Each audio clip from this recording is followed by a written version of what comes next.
Welcome to Veterans Transition Hub. My name is Randy Redmond, one of the co-hosts, and I'm joined by Brian Todd. This is episode number 6, and we're joined by Joshua Perschbacher.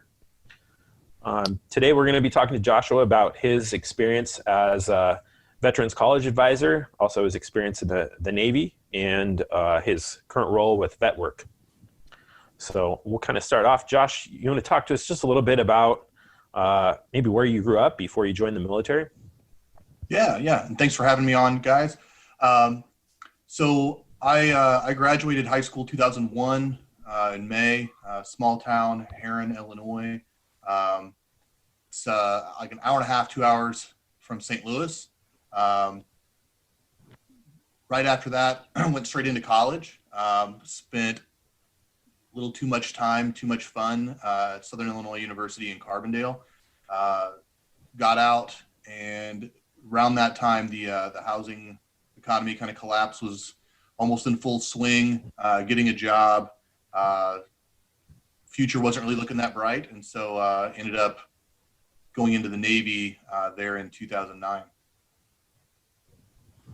And what MOS did you select as that in the Navy? Yeah, so picking up a rate, I went for CTI.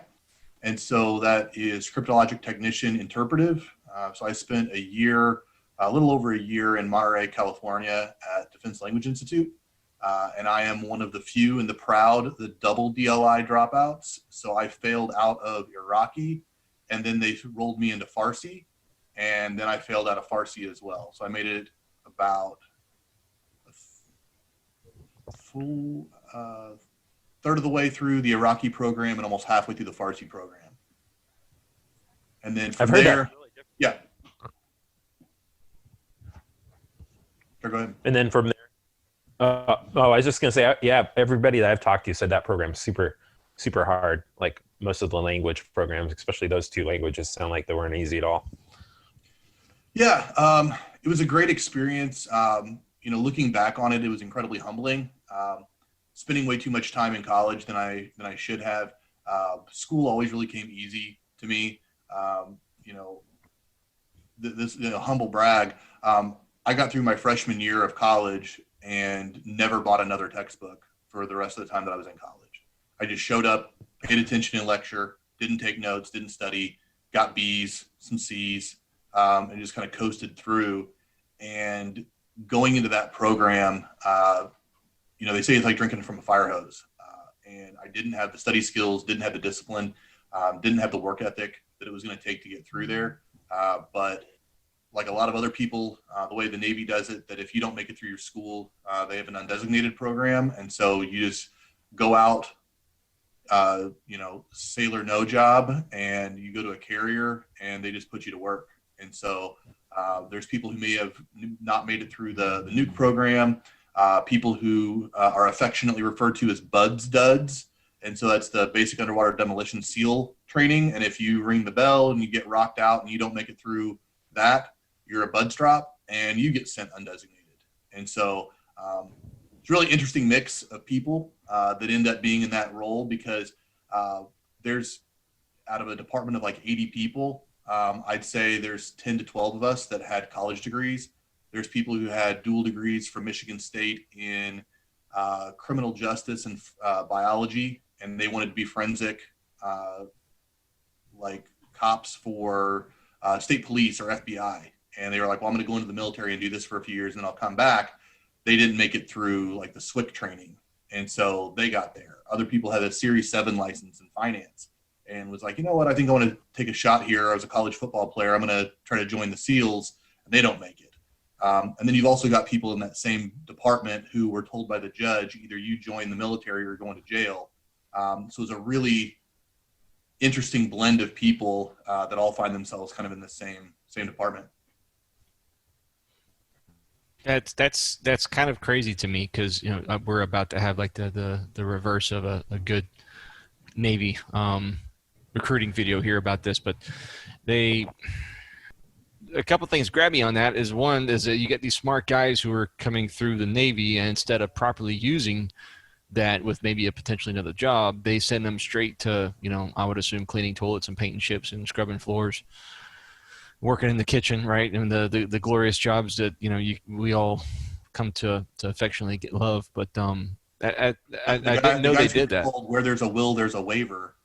You wanted to go in the military, and we'll find you a job. It's not going to be glamorous, but we'll figure out something for you to do. But it's typically, not the most desirable of positions for sure. What kind of GT score did you have? Do you remember? So I had a 98 on the ASVAB and a 130 on the GT. Yeah. And a college degree. I pushed. We had an admiral from Navy Training Command who came in, and we tried to kind of push a little bit on that because I knew guys that were in the Army that were across post at language school as well, and they had previously gone to some of the other bases and learned some basic intel type stuff. Mm-hmm. And then if they didn't make it through the language part, they sent them back to go do something else related to intel.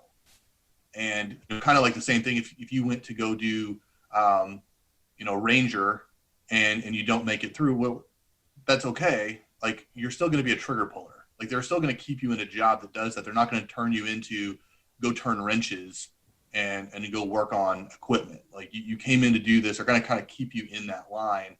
So we try to ask them things like that because there's 4 or 5, I think, different CT designators. And so you could be CTI, CTT, CTR, CTN.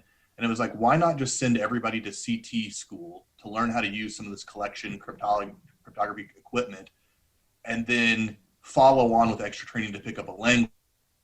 And if it doesn't stick, well, at least we've got somebody who they already paid for the clearance.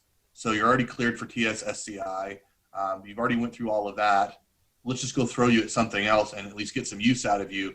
But that's not the way that they choose to do manpower. So it's been confusing in ways, but like I like to say, the Navy, 250 years of fine naval tradition, unimpeded by progress. We're not going to do things differently now, when we've been doing them the same way since the beginning. So after your undesignated cycle, what did you do after that? So I kept holding out to try to see if I could get another school, and I was hoping to put that clearance to use, and they weren't offering anything. And another guy, he had went to Marquette for engineering. He tells me, he's like, hey, just take the test for operations specialist and you'll make it. Like, there's some basic geometry stuff. You're a smart guy, like, you'll pick up. And so did that, took the test, passed, was able to make rate. So I picked up E4 and did that. While I was on the ship, one of the things you do being a helmsman, and so you end up driving an aircraft carrier, which is pretty sweet. So getting qualified up there to do that and become a master helmsman, one of the 3 people qualified on board the ship to drive while you're doing what's called like unrep. So carrier drives 180 feet away from an oil tanker, mm-hmm. and you refuel to get all the jet fuel over for the F-18s, the helos, like all of that stuff.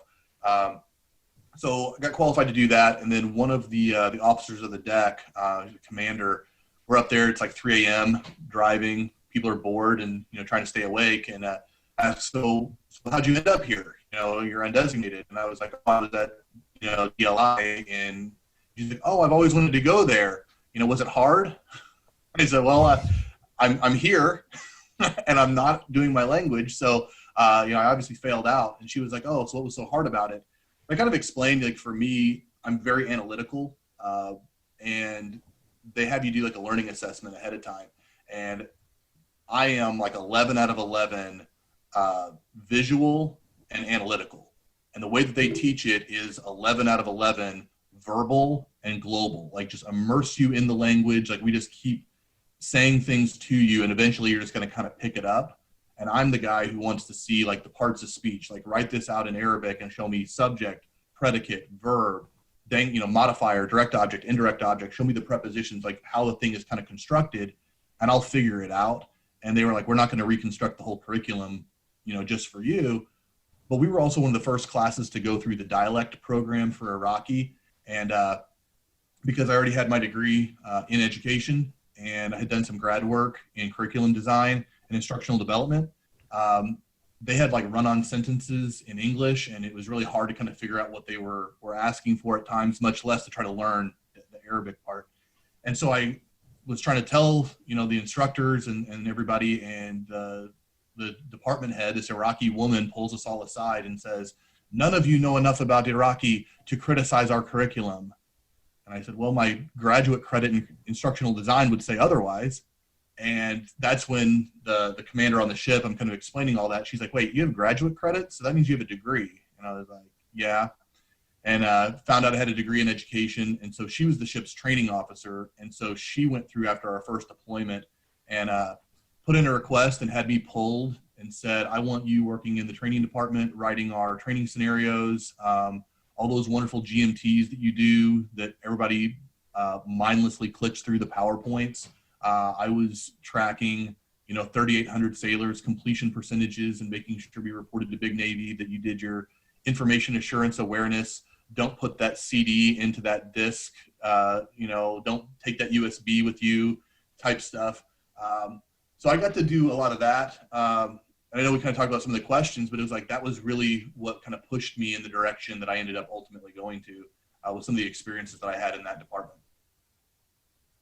So, Josh, it sounds like you were already like a training curriculum developer or instructional designer, if you will, like through the Navy, right? Like towards the end of your career there.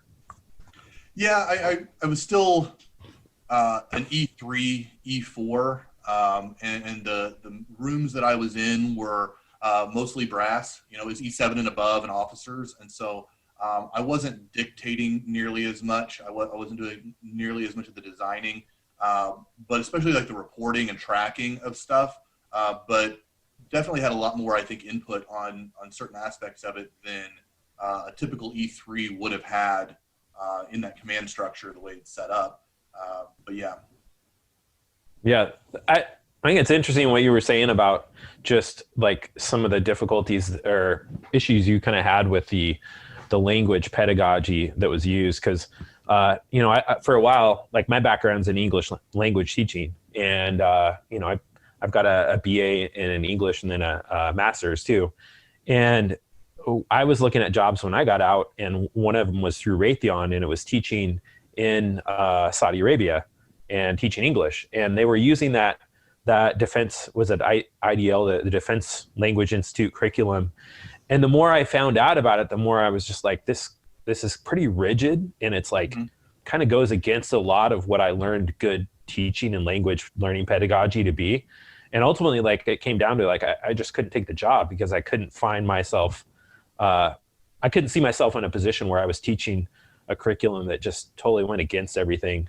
So I can totally understand. Like, I think if I was trying to take a course where someone was using some of these methods that are, quite frank, like a little bit outdated and kind of rigid, I would have a big problem with that as well.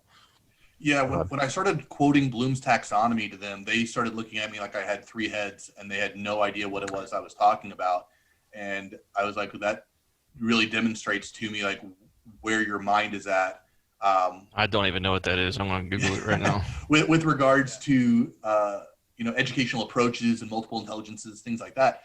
But it was also the fact that most of those jobs are going to end up at Fort Gordon, Fort Meade. You're going to be the mothership through the NSA. You're doing all this type of stuff. They get enough people through that program, given what they have right now and what they know. And, the devil you know versus the devil you don't. And it's like, well, we know we can get 66% of the people who come through this program to graduate. And we know we're going to fail out about a third of the people. And we're okay with those numbers because we know we're getting that. But if we flipped it and went in a different direction, it could be 50-50. We could be the opposite. It could be 30% of the people make it through, and we're dropping 66% of the people because, people don't learn that way. And so they had a proven method that got them the numbers that they needed to stay manned at those levels. And so, I respect it. I get it. They have a job to do. And at the bottom line, they're not in it for the individual sailor, airman, soldier, or Marine. They're in it to get a job done. And, writ large, they're getting the numbers that they need. And they have a certain amount of collateral damage and losses that they're willing to take along the way. And it's kind of built in for that. Yep, that makes sense. So let's talk just a little bit about like when you got out of the Navy and kind of like how many years did you end up serving? I did 4. 4. Okay. And then when you got out, I guess, what is it that you ended up deciding to do right after the Navy? Yeah, so being in that department, one of the things that we did was we put people on orders. And so if somebody had to go pick up a school, like we call it C school, or basically an extra kind of AIT type thing,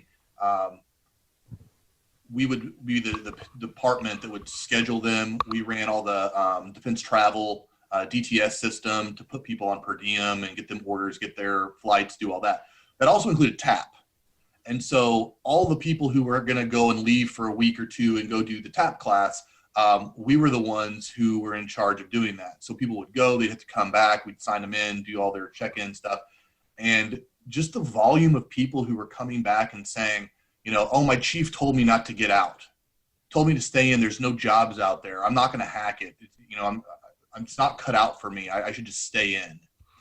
And I saw a lot of people in different leadership positions that I had. And I don't want to get like too graphic, but like during, and I guess cussing a little bit. So 2 of those guys who had been at Buds, like talking about toxic leadership, 2 of the guys who had been at Buds were like, hey, we've been here. This isn't working out for us. There's a program that we can get out for 2 years early off of our contract. We want to submit our paperwork. And the department head, the 05 that they're trying to put paperwork through, he looks at both of them and says straight up, he's like, I'm not signing your paperwork. He's like, you can suck each other off if you guys want to get out, but I'm not signing your paperwork. I was like, okay. So seeing people like that in leadership positions, if you're in the military, I want you in the military because you want to be in, not because you're too scared to get out. If you're there, you got to be there because you have a heart to serve and a heart to lead. And if you're not, you're ruining it for everybody else. And so whenever I saw that in my own department, before I got transferred over, seeing other friends that are going through some of that, and then being in that position and seeing people go to TAP and thinking they wanted to get out, I was like, yeah, if you want out, I don't want you staying in because you drank the Kool-Aid and you're too scared and you think this is the only option for me. So at that point, I was like, I'm going to go back to school. I'm going to get my master's. I want to work at a university, and I want to be that person on the other side who says, if you want to get out, there's programs out there. You've earned that GI Bill. Like, let's leverage that. Let's get you into something where you're going to be successful. The lighthouse on the shore that's saying like, hey, over here, like there's shelter over here. There's a place over here. That was kind of what my thought process was. And so I started applying before I got out, and I got accepted into a graduate program. I took leave to go visit and apply for grad assistantships and did all that. I got out in June of 2013 and started my grad assistantship in July, and master's started in August of that year. I want to talk about. So it sounds like you already had.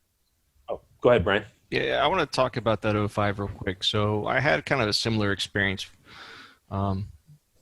It was, the person probably doesn't remember this, and it was probably so quick, but here I am, 2020, 14 years ago. I still remember this conversation of what room and what location and what country it was, but I was stop loss, right? So those of you who don't know what stop loss means is that when, let's say if you have a 6-year contract with doing whatever job you're doing, or a 4-year contract, right before your 6 years is up, let's say if the unit you belong to gets deployed, you go with them. So your 6 years just turned into a 7.5, almost 8 years, depending on the deployment length. So that's what happened to me, right? So I went through my 6 years, and I was supposed to be out in February. We deployed in March. And so I went from March all the way to June of the next year. So 7.5 years roughly. And I remember I was getting out, I was excited. I was done. I was stop loss, and I think I did a fairly good job. Got a few commendations and things like that. Definitely learned. I grew up over there, so I was glad. Looking back, I'm glad I got stop loss for the experience.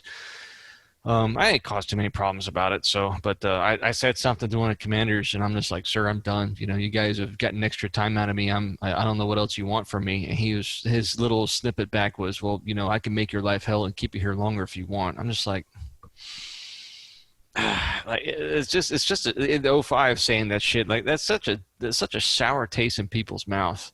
And I don't base my Mhm. military experience off that one guy. I just don't. But those guys who are still cleaning decks and things like that, and you're expecting your officer to say that, but at the same time, I mean, it's a double-edged sword. You signed a contract and you didn't make it through buds, right? It's a risk when you go to those types of selection things. If you don't make it, then you got to deal with the blowout or the blowback, right? So I don't know. That's. I just wanted to mention that real quick. That shit Yeah. pisses me off when I hear these, like, you're okay, you're an Yep. 05, you've got the world, you got their life under your thumb, basically. But don't, like, you're gonna get out, and you're probably gonna run into some of these people that you screwed over. They may even be your boss one day. So, just saying.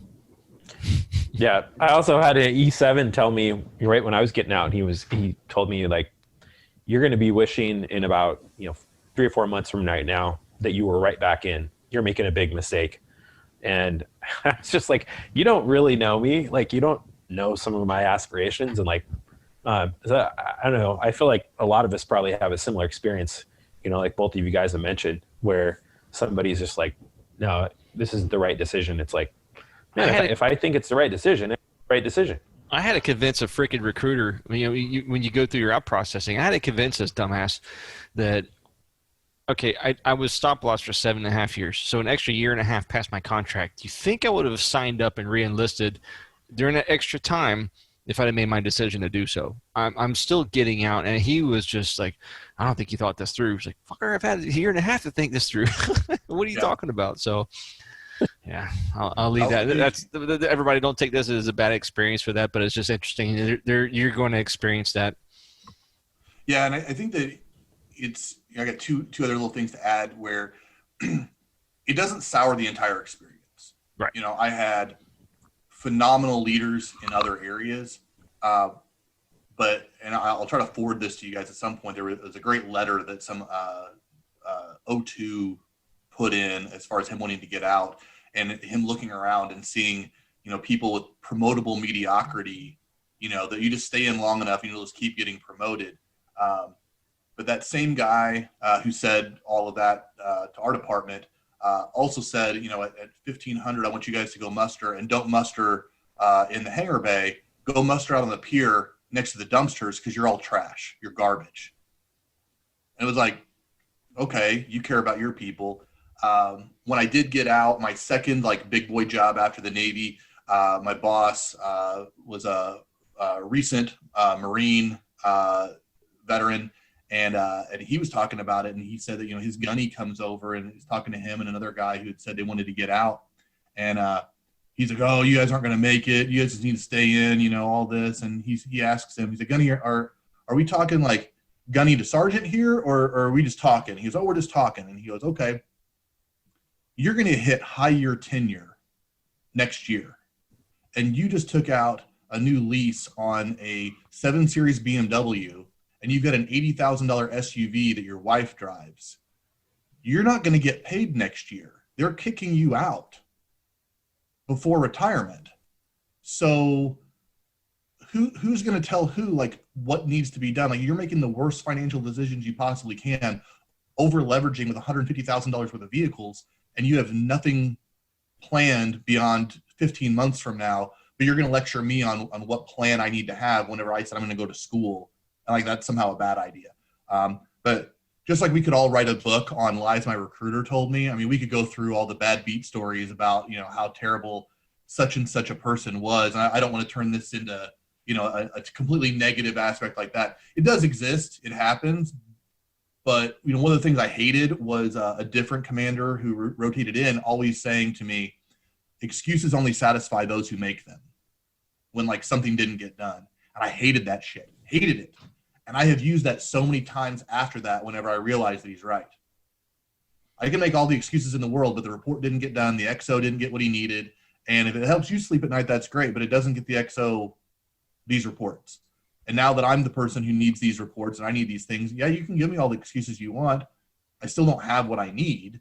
And so even though I hated it at the time, I can look back on it and say, yeah, I definitely got something out of that. And it stuck with me for sure.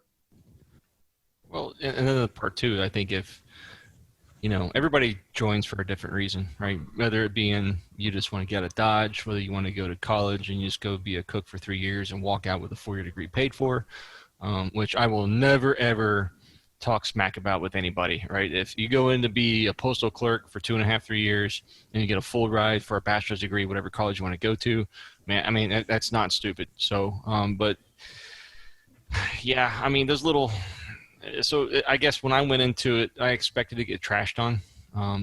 I expected to get kind of some, you're lower than dirt type thing. And there's a few situations that I probably could have handled differently, that I was treated like dirt for a little bit, but it was because of my own doing. So, yeah, I just, but it's, I think those lessons of that brings that humility, right? And once you go through something like that from somebody that you can't challenge, and if you're smart, you won't do it to anybody else. And that just makes, I think those experiences actually make better people. There's usually better outcomes from those experiences that transfer over. Now, if you got guys who think that's the norm, that's a different problem. Yeah. So Josh, I was going to jump into kind of hearing a little bit about your work with veterans, because you mentioned you started, working in higher ed, and you talked about kind of like how your background kind of drew you to this area. So I'm just kind of curious, like, what are some of the services that you've kind of provided when you're working with veterans? Because you've been like an advisor, a certified official. So I was kind of curious if you could talk about that a little bit. Yeah. So I've been a school certifying official for probably close to 4 years now, almost 5, I'd say. And that's processing all the GI Bill benefits. And so you're not a VA employee, but you're the liaison between the school and with the VA. So every state is different. There's state-based benefits, there's federal benefits, knowing how those kind of stack together, when you can double dip and use a state-based benefit as well as your federal benefit. So it used to be kind of a CYA thing that the VA said, don't be overactive in your advising of student vets on what they should be using. The veteran should be, going through TAP, reading up on it and figuring out what benefit you want to use. And we should be the one to just say, you tell me what you want to use, Montgomery GI Bill, I'm going to process you for Montgomery. Even if it should be better off using post 9/11, I'm going to do whatever you tell me to do. And that kind of absolved people of the responsibility that if we had advisors who didn't know what they were doing and would tell people use A when they really should have been using B. And so they didn't want that kind of a responsibility there. But they've increased that training and wanting people to be more proactive in saying, this is going to be better for you. And then the other piece of that, they did recently in the last couple of years, update a few things that some of the benefits they're no longer irrevocable decisions that if you go from one to the other, you can't go back. If you've made a change and then you realize that was a mistake, they can go and change that. Now, if you've used 18 months of your 18 months of your post 9/11, and you decide you want to go back to Montgomery, you've probably missed the boat. But if I certified somebody here in August under post 9/11 and they go, you know what, I probably should have been under Montgomery. That's a better benefit for me given my program and what benefits I'm eligible for. We could probably work within that same semester to fix it right now. Take a little bit more hoops to jump through. Years ago, you would have had no option to go back from it. So it's been a good change. 2016, I think, 2015, when I was doing some of my master's work, was looking at some of the veterans benefit, academic achievement, graduation rates, persistence of veterans versus non-veterans. And so there was a lot of things coming out then where the administration, I think it was in 2015, had updated things that said veterans would get in-state tuition no matter what. So you didn't have, if you went out of state and you went to a school, you had to make sure that you had yellow ribbon to cover the difference. Well, they've updated that then to say if you're within 3 years of separation, we're going to give you in-state tuition from day one. You don't have to qualify. And that made a huge difference. That, a veteran would go to the school that was best for them, not the one that was going to cause them to come out of pocket. You steer clear of because you didn't want to take on that extra burden or take on student loan debt and things like that. So there's definitely been some good changes during that time. I've got a quick question. So yeah, I'd say to add to your question, we've gone beyond that in my current job, beyond just certifying and doing some of the programming aspect. And so we didn't want to be pandering to our students, but we had some people from Northwestern Mutual came in and did a briefing on what we called Beyond the TSP. And so they were talking in very broad, vague terms of, if you didn't liquidate your TSP in that first year whenever you got out, which we almost all do because we're idiots, what can you do with that as far as rolling it into another financial product with whatever company that you get hired with? They may be with TIAA, CREF, or Fidelity or whatever, but the products are the same, whether it's a 401k, a rollover IRA, or a Roth, all of that. And they talked through what can you do with your TSP to go into that. We had a guy come in and do some professional development on being on TRICARE. And so we kind of called it like Adulting 101, which was, kind of pandering in that way. But I said, I'm in my third big boy job after the Navy, and I sit in during onboarding and they say, do you want the HMO, the PPO, the standard plan? Do you want, the preferred network plan? There's max out of pocket, deductibles, all of a sudden I'm like, I have no idea what you're talking about. You start talking about annuitants and beneficiaries and the difference on your life insurance. I'm like, none of this makes any sense to me, but there's some pride in that I don't want to be the guy in the back raising my hand going, I have no idea. Can you break this down Barney style for me? Because you're talking to a recovering sailor over here and I don't get it. Granted, probably 60% of the people in that room also don't get it. I think health insurance is designed that way for people to not understand exactly what it is that's going on. But man, I was making the decisions based off of, I don't make enough money to pick the top plan, and I'm not going to skimp out on my family and pick the bottom plan. So I'm going to pick the middle one.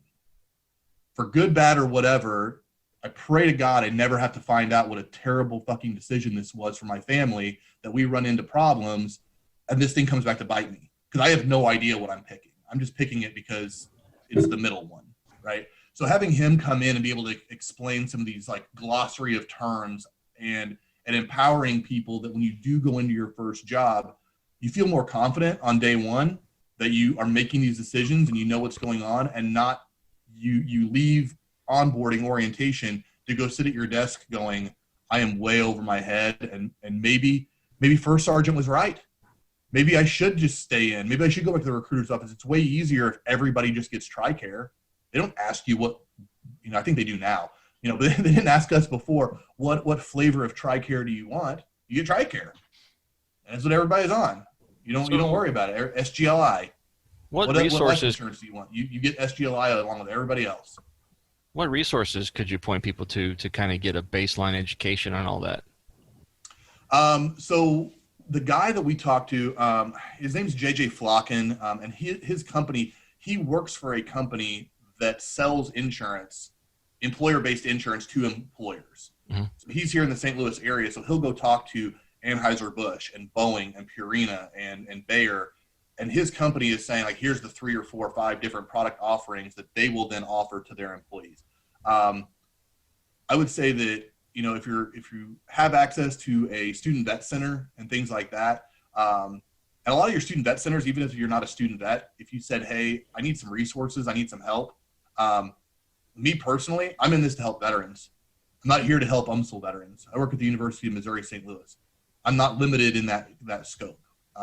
If you have no desire to ever go to UMSL, but you got a question about the GI Bill, I'm going to help you.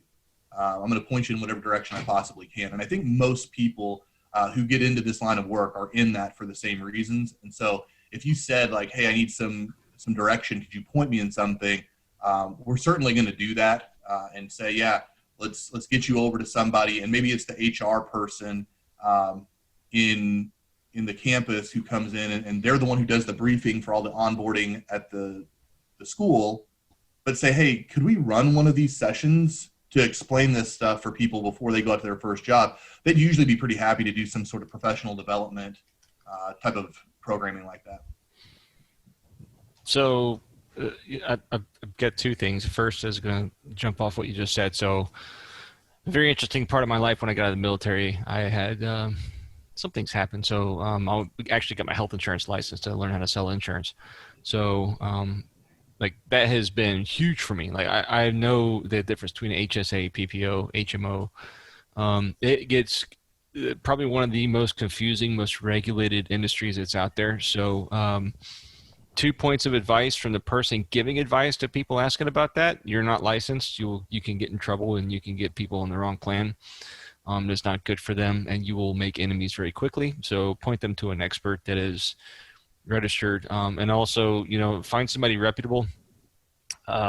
Usually employer health insurance plans are better, just because the simple general knowledge of it is because the companies share the expenses of health insurance with the employees, excuse me. So, but I want to take a step back on the one piece. So the state-based benefit that you talked about before, there's a common thing that guys will say, even with VA veteran benefits, right? Well, I don't want to waste the resources that could go to somebody else. Where I think a lot of them don't understand that money is already earmarked, and to a point where if everybody has that mentality, there will be no money to assist people who probably they think they should get it. So if you have the ability to use a state-based benefit or use a VA benefit, can you talk to that as far as like the repercussions if people don't use the benefits that are available to them? Yeah. So we've hosted a couple town halls with the St. Louis Regional VA.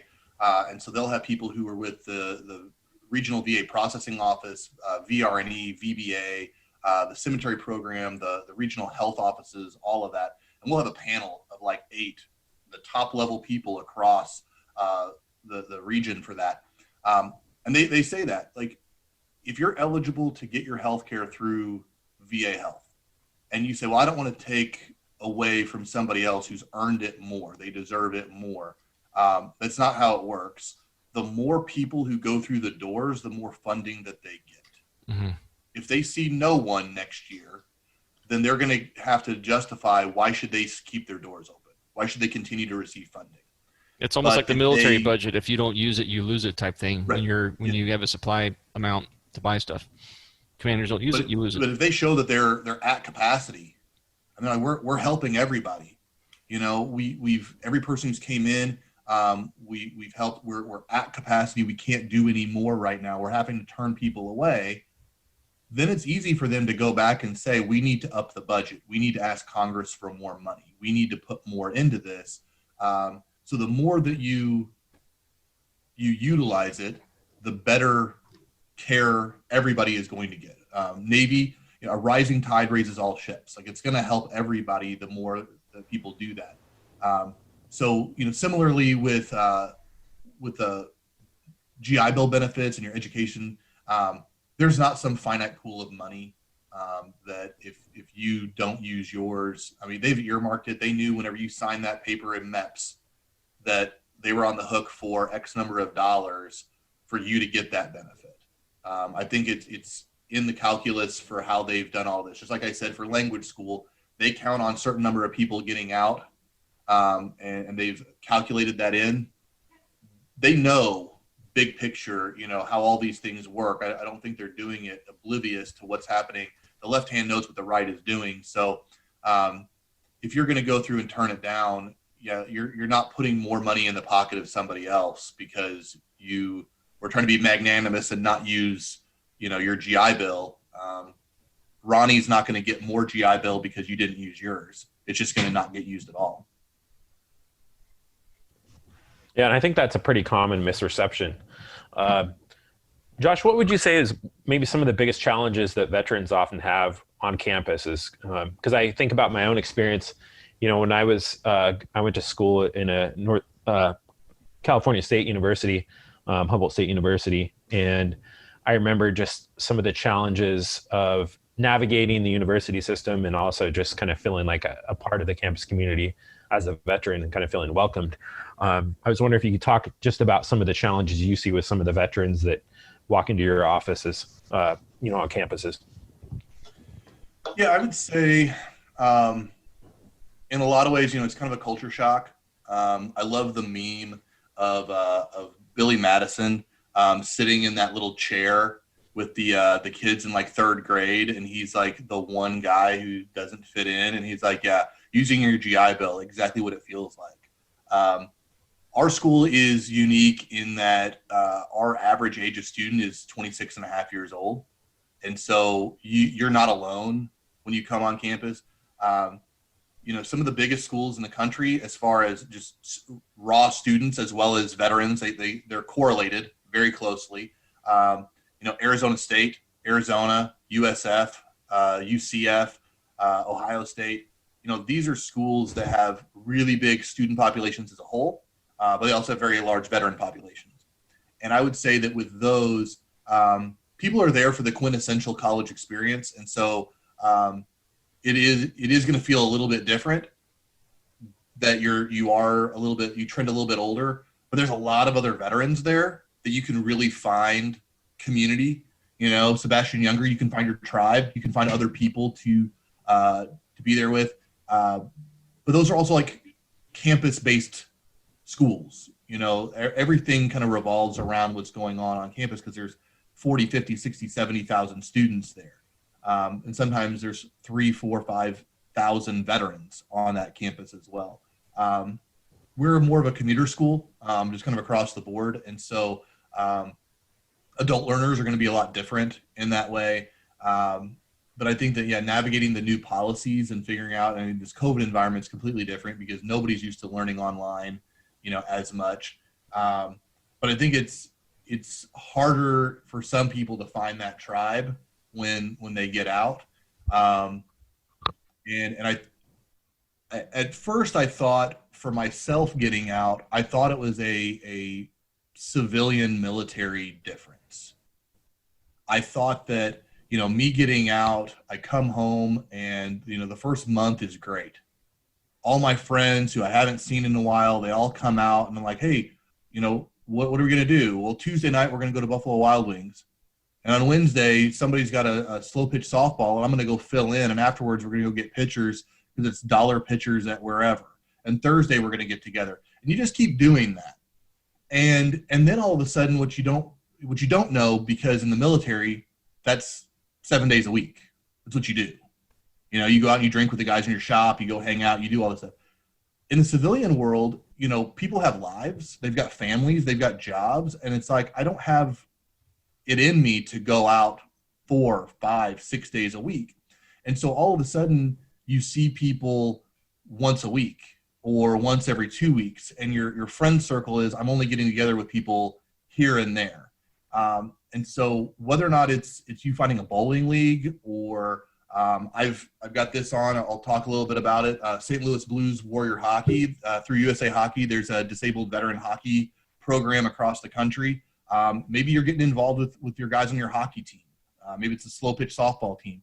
Maybe it's the student vets on your campus that you get together with and hang out, and that's where you find community. But it's dangerous in that regard, where you don't find community. And instead of finding community, you turn to alcohol, because that's always been a comfort for people in the military. You might go down the rabbit hole of finding like-minded people on Facebook groups and Twitter and Reddit, which cannot always be the most productive of environments for people to fully immerse themselves in. And so I think some of our most successful people that we have on campus, it's not the guy who comes into the vet center the first semester and then just hangs out every day. He's in the vet center for 3 or 4 hours and he's just fully immersed in it.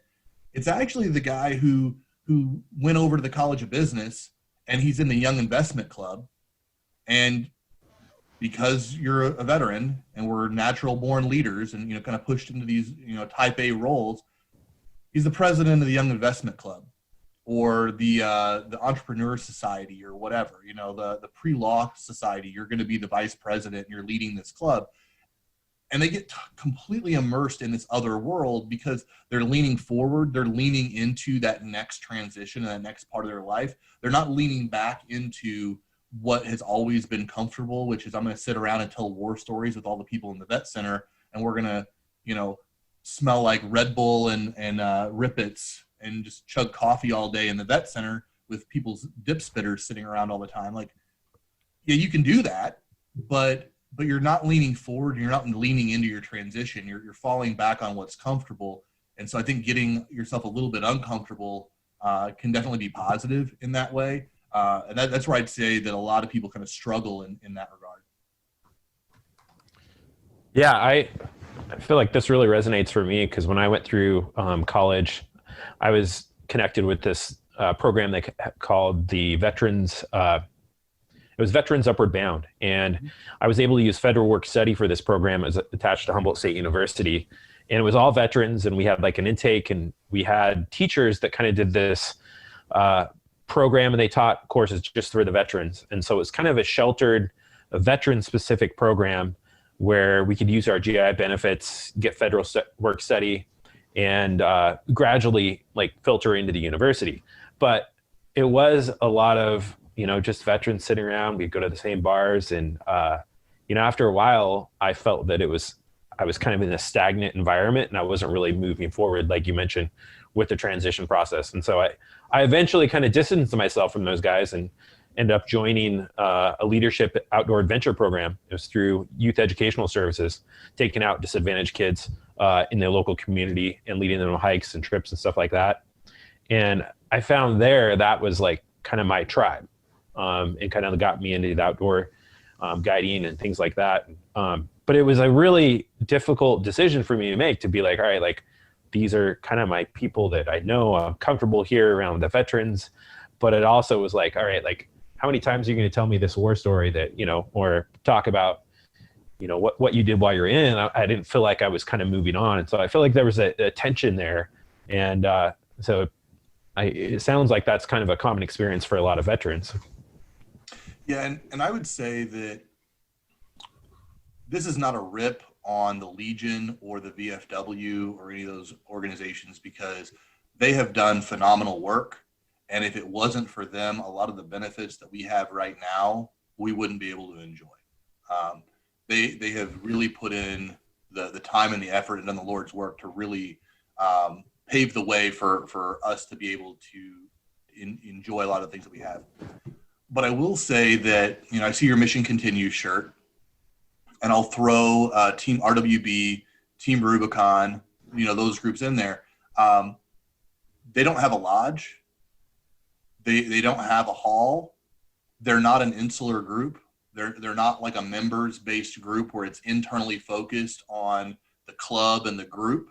It's externally focused on the community. It's what can we do externally, and everything is focused downrange. And so I think our generation of veterans are coming out and looking for more of that, of how can I continue to move the needle? How can I continue to serve and to give back? I feel like my time in service was fairly unremarkable.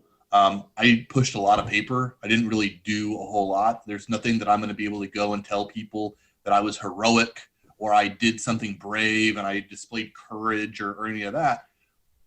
But in the time that I've been out since 2013, I've been a veteran longer than I was ever a sailor. And everybody will hopefully, God willing, get to that point that you have been a veteran longer than you were ever a service member. And for me, what I have done post-service and focusing my efforts on those things has been more impactful. And that will be something that I'm more proud of, the work that I've done in those areas than I did in the other.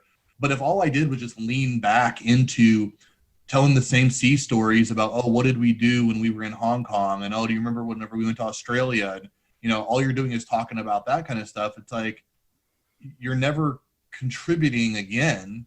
You're just talking about the things you did in the past. And so I do like that we've had a lot of good work done in the veteran community. There's a specific VSO, Veteran Service Organizations. I like this term, Veteran Focused Organization, VFO, that you may not be the traditional VSO, but you're an organization that has a focus on veterans, and you're giving people options and opportunities to get involved with things. And I think that as more and more of those pop up, it's giving more people an opportunity to find the right fit for them that allows them to progress in that transition period. Yeah, and that's that purpose you talk about, right? I mean, that's what really gets you past the depression, gets you past the alcohol. We're brought up in the military. I mean, at least, I was blessed to be around, Randy and Oscar and a lot of the guys after, they left, and I transferred over to a flight company, and, the caliber of people you're there with, and you've come to find that, you'll go to hell and high water to go help your brothers out, right?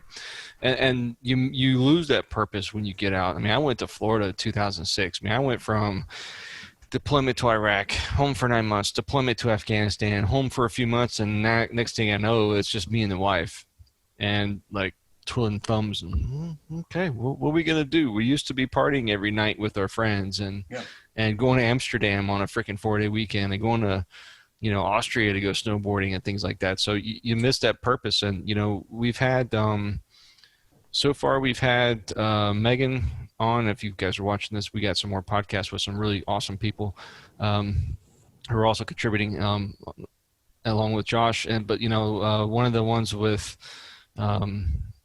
Jen, she's helping out firefighters. I mean, those guys are struggles, man.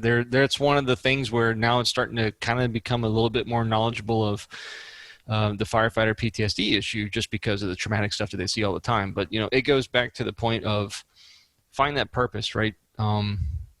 I've got a couple right now. This one actually kind of one fell in my lap. The other one kind of fell in my lap too, but I dove into it head first. Was youth sports. Our town is kind of crazy. We live in North Texas.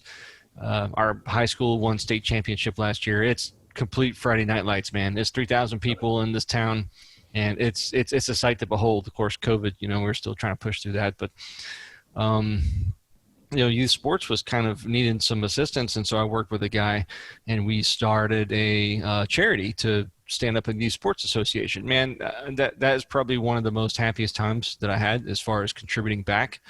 Watching all these kids actually have a good field to play on and play ball, and the parents out there cheering them on. It's just it's kind of cliche, but it's really the truth. When you go through the hard work and you have a purpose of what you're doing, it's really strong. And then another one too, I've told Randy this, like, just if you're a vet and you just need to find something to do, man, go down to the shelter. There's dogs who would freaking love to just hang out with you for a little bit. There's kids at the Big Brother. What's that place called? Big Brothers Big Sisters. Yeah, Big Brothers Big Sisters. I mean, there's kids and people and animals that just need attention. I mean, I've got a rescue dog or not rescue, is a shelter dog. And this little shit has freaking kind of made me calm down. And actually, he was so traumatized that he made me step back.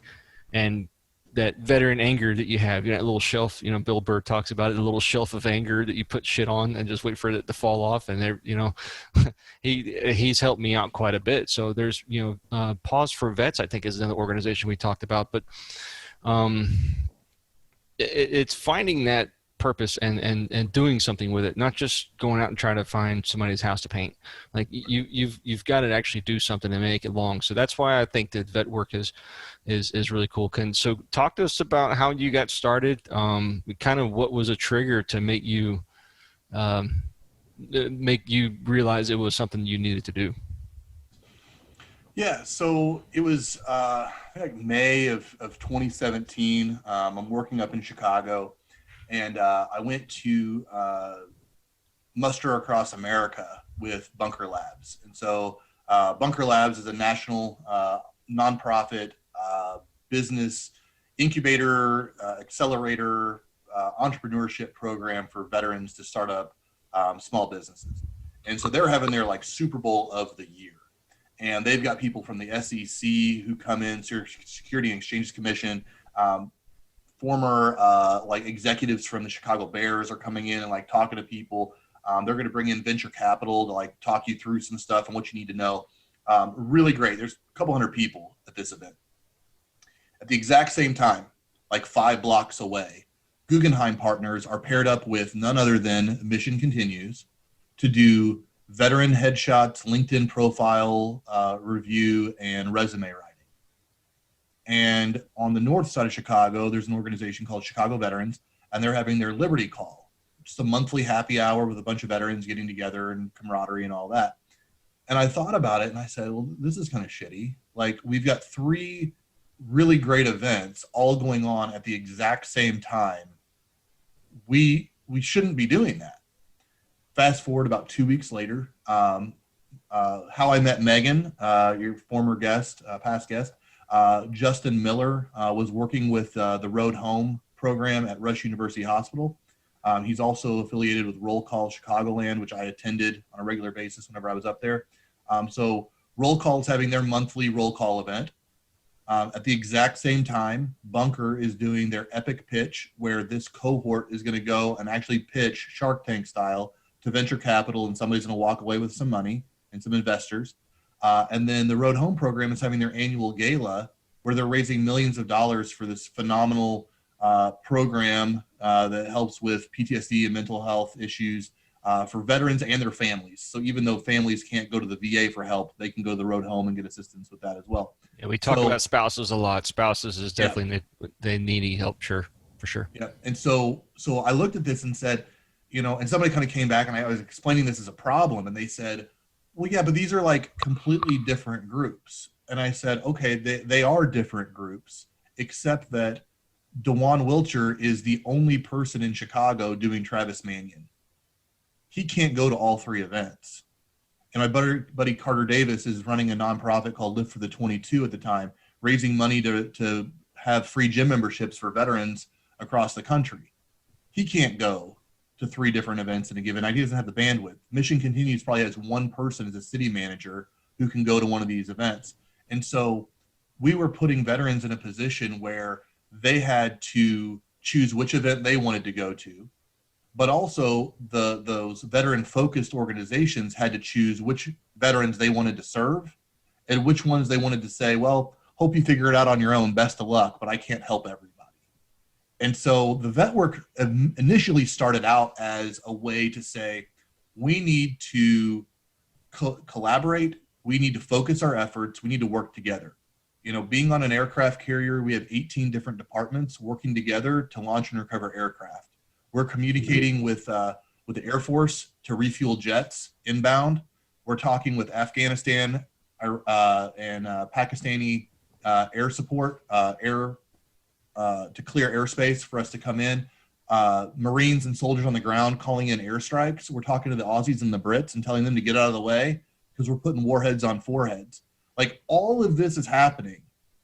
And the most elaborate military operations this world has ever seen is only capable because we all work together.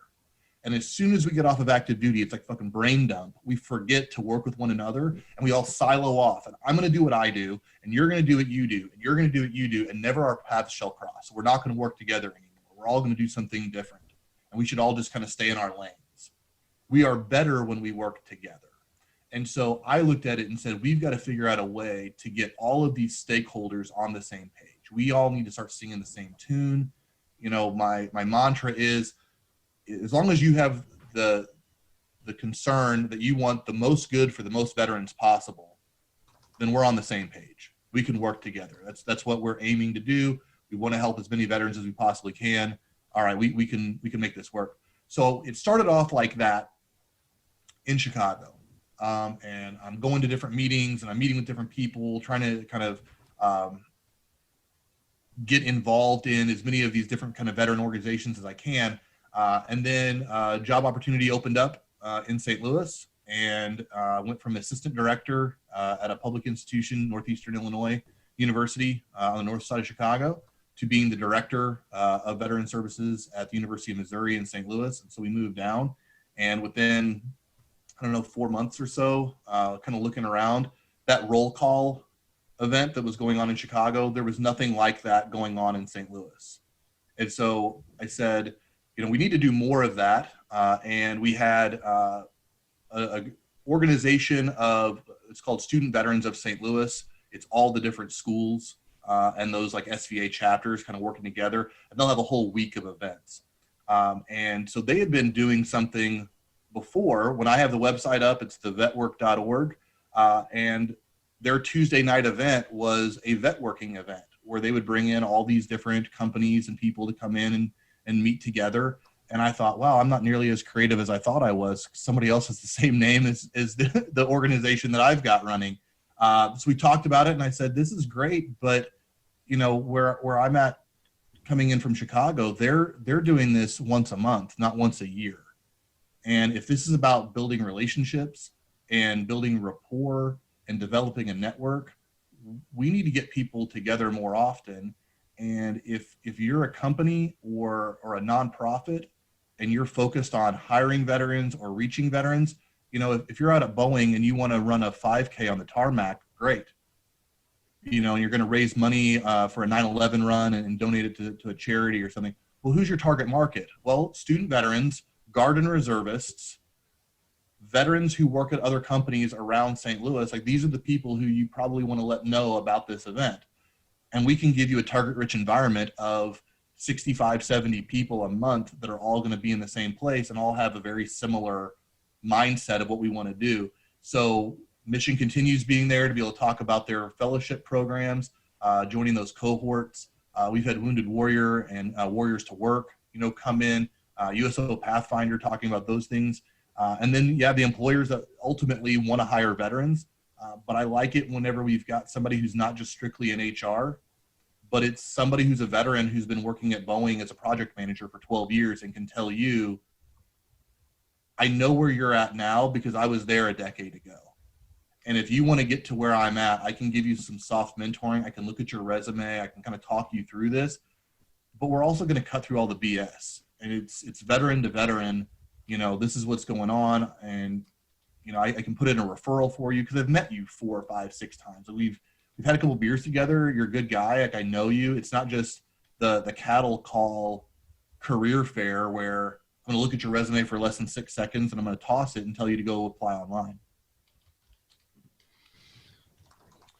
So, Yeah, go ahead, Brian. no, I'm sorry, man. I was just thinking out loud. So, how many veterans a month do you have going on right now as far as your events? Are you doing monthly events, you said? Yeah, so up until February, we were doing monthly in-person events. We would do like happy hour events, usually running from about 6 to 9.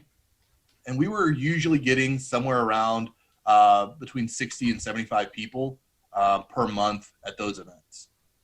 Usually it's about a 50-50 split on companies and veteran professionals. And the other half were transitioning veterans coming out of like Scott Air Force Base, Guard and reservists that might be like actively drilling, or student veterans from around the area, maybe some military veteran spouses as well in that mix. COVID comes, and we were supposed to be doing a big launch for the Bunker Labs chapter here in St. Louis in March. That got canceled. April was supposed to be Student Veterans Week. That got canceled. Then we looked at May, and we said, I had people reaching out who were coming to these events in person and saying, I miss my tribe. I miss my people. Like, I'm not getting to see the people that I normally got to see. Do you guys have any plans to try to do something to fill this void right now? And I said, you know, I'd like to, but it's not really, you know, what we were cut out to do. But whenever I started it, we were kind of just like a master clearinghouse calendar of veteran events in Chicago and just trying to get people on the same page. We pivoted, started doing these, you know, in-person events. And so we pivoted again, trying to take the Netflix model of, we're not going to just continue mailing DVDs to people's houses. Like, you've got to keep doing a different iteration each time to stay relevant. And so now that we've been doing them, we do twice monthly events. So second Tuesday and fourth Tuesday of the month. And so we've been getting usually between 20 and 40 that'll log in on a Zoom call on each of those twice a month. And Josh, how do you end up choosing like the topics, or like I noticed you have a leadership board, you know, on your website. How do you all decide maybe on the event topics and maybe who you're going to bring in?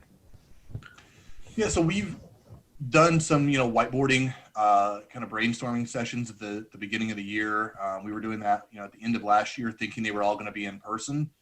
So I've really been burning through the topics when you're doing twice a month instead of once a month.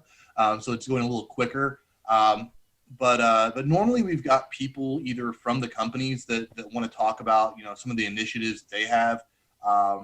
We try to kind of ask people for input, especially the transitioning service members, to say, what's going to be a value add to you? What's going to make a difference for you? What things do you want to hear about? And so we've done, LinkedIn tips and tricks regarding LinkedIn. And here's a free one for you. If you find me on LinkedIn, it has a star on my name, and then Joshua Perschbacher, and then a star, and then the info after that.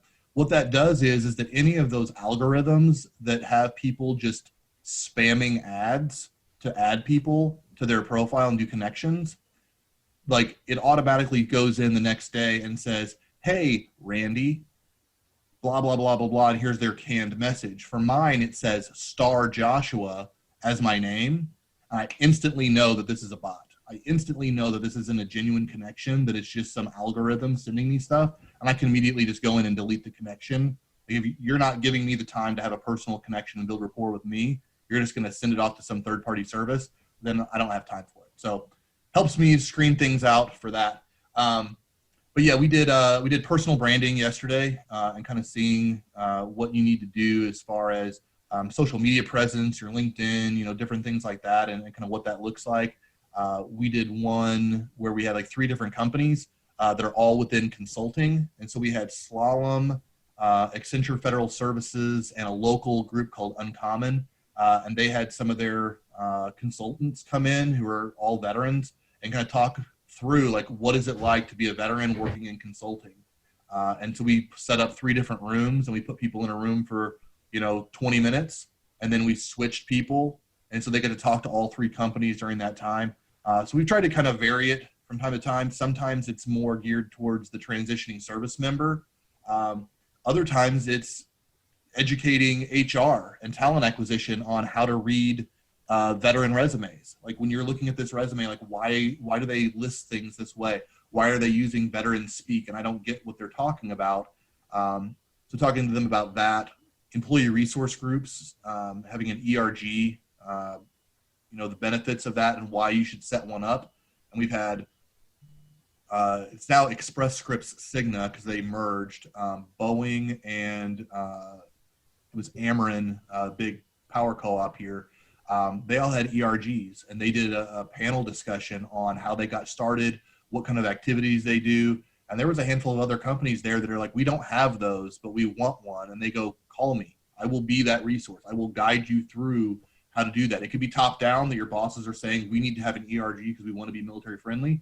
Or it could be grassroots, where all the vets there are saying, why don't we have an employee resource group? We should have that. And we're going to have an affinity group. And we want to do a grassroots bottom up approach. So yeah, we've had it really kind of all over the place for what we do. And we kind of cycle through different topics from year to year. And Josh, what would you say, like, when it comes to networking, what do you think one of the biggest challenges is for veterans when they get out and they start trying to kind of get in the network game? Because I feel like, when I got out, it was 2002, and it's certainly changed a lot since 2002. So from a networking standpoint, I think that people don't realize that it's a necessary evil. I think one of the numbers that I've seen is, according to people who work in talent acquisition, that 80% of recruiters say that the number one source of high quality talent is internal referrals. That whole, it's not what you know, it's who you know. That's huge. It's huge to have people who are in the industry vouching for you and saying they want you in there. It's great for your chief, your first sergeant, or your division officer to come in and say, we always had a crisp uniform and made a nice rack, but nobody gives a shit about that whenever you get out. Like, you can only leverage your military references for so long. But you need industry people to lean on. And whenever I got out, I didn't do it. I went back, I got my master's, and I wasn't trying to get into these groups. I wasn't trying to meet with other veterans and professionals. I was really down on myself during that whole time with like the pride of, there's these companies that we want to hire 100,000 veterans. And there's a group of 5 or 6 big, huge companies that are like, we're going to hire 1 million veterans and all this stuff. And it gave a false sense of security that everybody wants to hire veterans. And it's going to be so easy for me to get a job. I could just walk out and get one because there's all this media attention around the goodwill of hiring veterans. So one of the things that I've said several times whenever I go to, I sit on the TAP panels at Scott from time to time, and I'll poll the room. These are all people going through TAP, and I'll say, how many of you in the room right now, and viewers at home, how many of you are getting paid on the 1st and the 15th? And everybody's hands go up. I go, right. So when you get your DD-214 and you walk out that gate, nobody owes you shit. You have been paid for the job that you have done. And the sooner you realize that when you leave here, nobody owes you a job, nobody owes you a discount at Denny's, nobody owes you anything. Nobody got drafted. None of the people who've served now were drafted. This isn't Nam. This isn't World War II. Nobody was drafted. You went in willingly to do this. You have to realize now that this is another deployment. This is another op. Like, you have to put in the work and the effort, and nobody's going to hand you anything. And that was hard because there's a lot of pride that goes into it, that like I should be getting these things. It should be easy for me. And it wasn't. And so I try to kind of impart that to people. I'm stealing this from Jason Boone, who works at Lockheed, who stole it. I hear from Tom Mitchell, who works at Uncommon. No company's out here to hire veterans. Nobody hires veterans. And companies who say that they do, they're lying. They hire IT analysts. They hire business analysts. They hire accountants and HR professionals.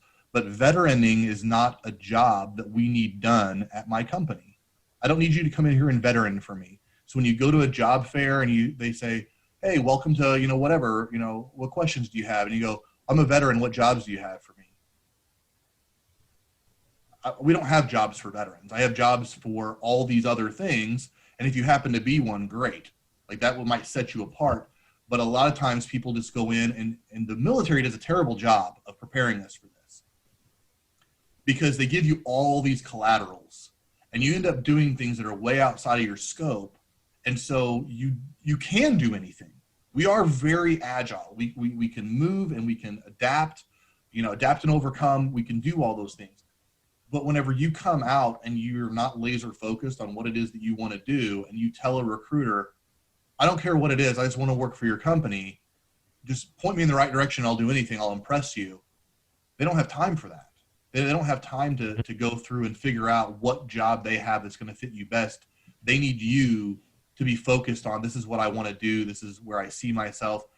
And you could lie. I mean, I don't want to say lie. You could tell company A, I want to do this, and you could turn around and walk 3 stalls down and tell another company, I want to do this other thing because that's what they have available. And that's fine, but you have to be focused to the person you're talking to. I wasn't focused. I was all over the place with a lot of things. And I think that's a huge part where the goodwill of the civilian world and corporate world is doing veterans a disservice by setting us up for failure. Mm-hmm. Yeah, and speaking from my personal experience, I feel like it's only been in the last maybe year and a half where I've kind of started to get on that path that you're talking about of just being like, nobody owes me anything. I need to, be a grinder and be putting that work into, whether it's beefing up my LinkedIn profile, going into some of these, joining some of these social groups. Like I'm in a Slack channel, and there's a group in the training, learning, development community, and they do live events, going in and participating in those live events, and then actually, volunteering to be, host on some of those too, a co-host, and all that stuff like didn't happen overnight. Like that was some things I learned from watching other people in the industry, spending time kind of exploring, what different people were doing and following them and seeing what they were posting, what they were talking about.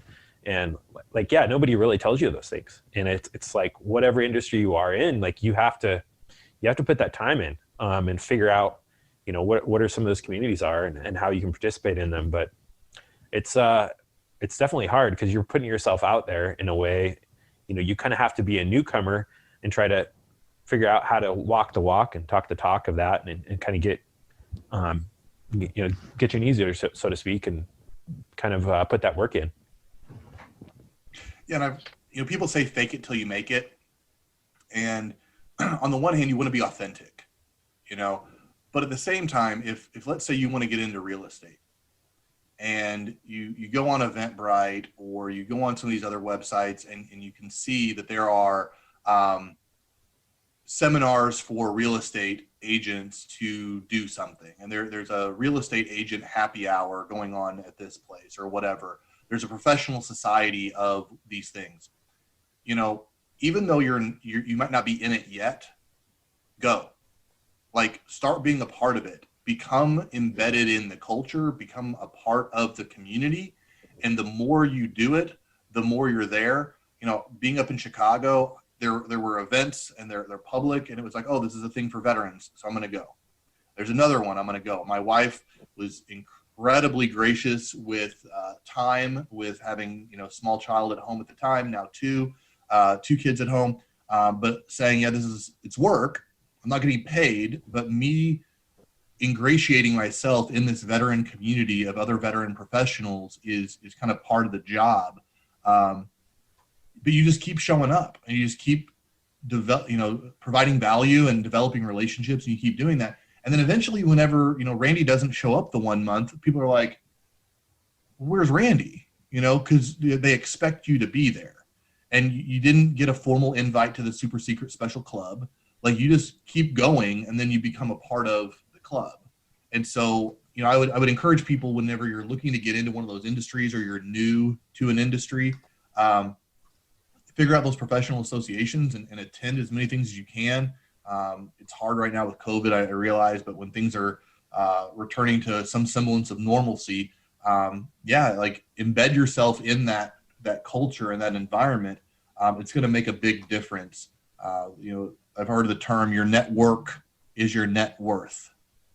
So whatever you've got these good relationships, and you can lean on these people, and they can put you in contact with other people who can help you, in different avenues, in different areas of your life.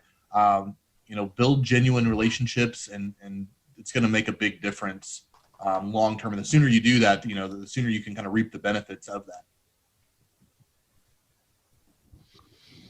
Well, so I think we're getting to a closing point here. I'd like to hear, I think for closing thoughts, basically, what would you recommend for somebody who wants to give back and maybe start an organization like yours at a different location, kind of bring all these resources together and for the greater good, right? I mean, we all know charities have to make money. We all know nonprofits have to make money. So there is a little bit of competition there, but if everybody's teaming up and moving the same way, it just makes everybody inside that umbrella, the nonprofit umbrella helping veterans out, look more efficient. So I'm all for more the merrier. So if you have anybody that's wanting to get into something like what you're doing, what kind of parting words do you have for them? Maybe some lessons learned, something along those lines. Consistency is key. So for that, you want to have the events, and when you go to your first event, you don't want to leave there saying TBD. You don't want to have your very first grand opening event and you get a lot of momentum, and then you leave without telling people, I'll see you again next month at this other location, at this other place. So you do have to start off, kind of 2 months in advance on some of those things. Starting up a 501c3, it wasn't as hard as what I thought it was going to be. I don't remember the numbers on it, but there's like thousands of new 501c3s that start almost every single day. The number of veteran-focused nonprofits is an astronomical number. So I would say, like, everybody wants to do it. I wanted to do it in some ways, and it might be a little bit self-serving. I wanted to have a legacy. Like, I wanted to have something to be proud of because my service was kind of lackluster and I didn't have that. I wanted something that, my dad could be proud of, and people could look back on. But if there's other people that are already doing the work, don't reinvent the wheel. Try to get on board and help them along. We've had people reach out and talk to us about, quote unquote, franchising what we do. And so if it was Vetworking STL and we wanted to have Vetworking Indy or Vetworking Cincy or Vetworking KC, we could do those things. Like, it wouldn't be that hard to just change the font on the header. But I wouldn't do Vetworking ATL because Atlanta has Vetlanta and they're doing great stuff down there. Houston has Combined Arms, and I've heard really great things out of Houston. Buddy of mine, Quincy, is down in San Antonio, and they've got a very similar group going there. My friends up in Chicago are running Roll Call. So don't I would never ask anybody to like rebrand and abandon what's going on to start something else, because you're going to lose a lot of that core constituency. I'm always happy to be a resource if people have questions about doing some of those things. Big thing is, right there, Mission Continues, Team Rubicon, Wounded Warrior, RWB. These organizations are there and they have infrastructure and they have some things kind of set up. So to reach out to those stakeholders and just say, I want to get everybody on the same page. I want us all singing from the same sheet of music. Do you want to get on board with this? Like, we're going to have a breakfast, and maybe it's not the veterans that you're going to serve, but maybe it's the stakeholders that are kind of involved in the movers and the shakers in that community. You get them together and you start having like once a month breakfast to kind of talk about things. You do some goal setting and some whiteboarding on where do we see things in a year from now? What do we want to do? And then the happy hour kind of starts. And I think that it's the nice dovetailing of these two things together, where it's not just a website or a Facebook group, which people can do. And I've seen those come and go 100 times. And then you've got these other things where it's like, hey, we're going to try to get together and do something. It's like bringing those two things together to have the best of both, where one kind of helps lift up the other and keep things moving, has worked out really well for us to kind of create that community and the sense of identity that people can have to just get together with other vets and have a common bond of we're professional minded, looking at jobs and the future and things like that. It's been a good experience for that. So yeah, happy to give any kind of pointers I can. Very good. So how do we get a hold of you? What's your website? Yeah. So the website is www.thevetwork.org. And so I've got the banner there. There's a Twitter page, at the Vetwork, LinkedIn. You can find me on LinkedIn. Like I said, it has stars on my name. So Joshua Perschbacher on LinkedIn. There's a Vetwork group page there as well. We're also on Facebook. So any of those will all work. Very good. Well, cool. I think that's everything that I have. Randy, you got anything else? Yeah, Josh, I'd just like to say thank you for coming on. I feel like we learned a lot about kind of some of the work you're doing, and hopefully, if there's other people out there who are looking to try to do something like you've done here in St. Louis, or that they'll have a resource and they can reach out to you, because I think that's super important, kind of what you're doing, and my hat's off to you and all the work that you've done, and just again, thank you for coming on. Yeah, definitely happy to be here, and appreciate you guys having me on. Definitely.